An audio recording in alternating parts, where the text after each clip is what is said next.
কঠোর হাতে দমন করতে হবে। পাশাপাশি প্রশাসন সহ রাষ্ট্রের প্রতিটি সেক্টরকে স্বৈরাচারের দোষর মুক্ত করতে হবে। দুর্নীতিবাজদের আইনের আওতায় আনতে হবে। অবিলম্বে স্বৈরাচারী শেখ হাসিনাকে দেশে এনে বিচারের মুখোমুখি করতে হবে। এখন সময় এসেছে গত 16 বছর যারা নির্যাতন চালিয়েছেন তাদের প্রকৃত তালিকা করে বিচার করা। ছাত্র জনতার রক্তের বিনিময়ে অর্জিত স্বাধীনতা যেন কেউ ধ্বংস করতে না পারে।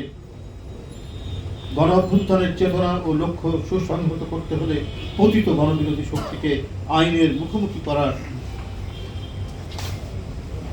পাশাপাশি জনগণের ক্ষমতাকে চিরস্থায়ী করার জন্য গণতান্ত্রিক প্রক্রিয়াকে মজবুত ও শক্তিশালী করার সর্বজনীন প্রচেষ্টা চালিয়ে সমাজে গণতান্ত্রিক মূল্যবোধ অত্যন্ত গভীরে পতিত করা সহ রাষ্ট্রের গণতান্ত্রিক বিকাশ সাধন করতে হবে।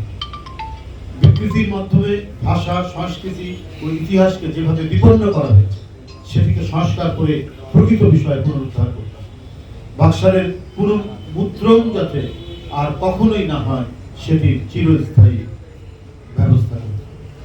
সচেতন বন্ধুরা, অন্তর্বর্তী সরকার রাষ্ট্র সংস্কারের যে পরিকল্পনা গ্রহণ করেছে সেই পরিকল্পনা বাস্তবায়ন করতে গেলে গণতান্ত্রিক রাজনৈতিক শক্তিকে কাজে লাগাতে হবে।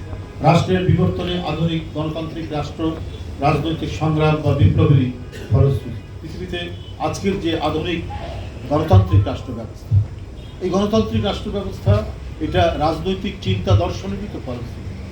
বিভিন্ন দেশে সেখানে বৈপ্লবিক আন্দোলন বা বিপ্লবের ফলে নতুন নতুন আমরা যে আজকের আধুনিক রাষ্ট্র ব্যবস্থা দেখছি সেটা তো হচ্ছে এই রাজনৈতিক চেতনারই একটি বড় ধরনের বহিঃপ্রকাশ। বন্ধুরা, কোনোভাবেই রাজনীতিকরণ বা ডিপলিটিসাইজেশন যেটাকে বলা হয়, এই রাজনীতিকরণের আভাস যেন ফুটে না। আমরা এখানে গভীর উদ্বেগের সাথে অবলোকন করছি যে দুর্নীতি দমন কমিশন দুদক ফ্যাসিবাদের আমলেরই সাজানো দুদকেরই কার্যক্রম। এরা অত্যন্ত নিষ্ঠুরভাবে আওয়ামী লীগের ভয়ঙ্কর ভয়ঙ্কর দুর্নীতিবাজ, টাকা পাচারকারী, লুটেরা, হরিলুটকারী, মানব পাচারকারী, তাদের প্রতি এরা ছিল নিষ্ঠুর।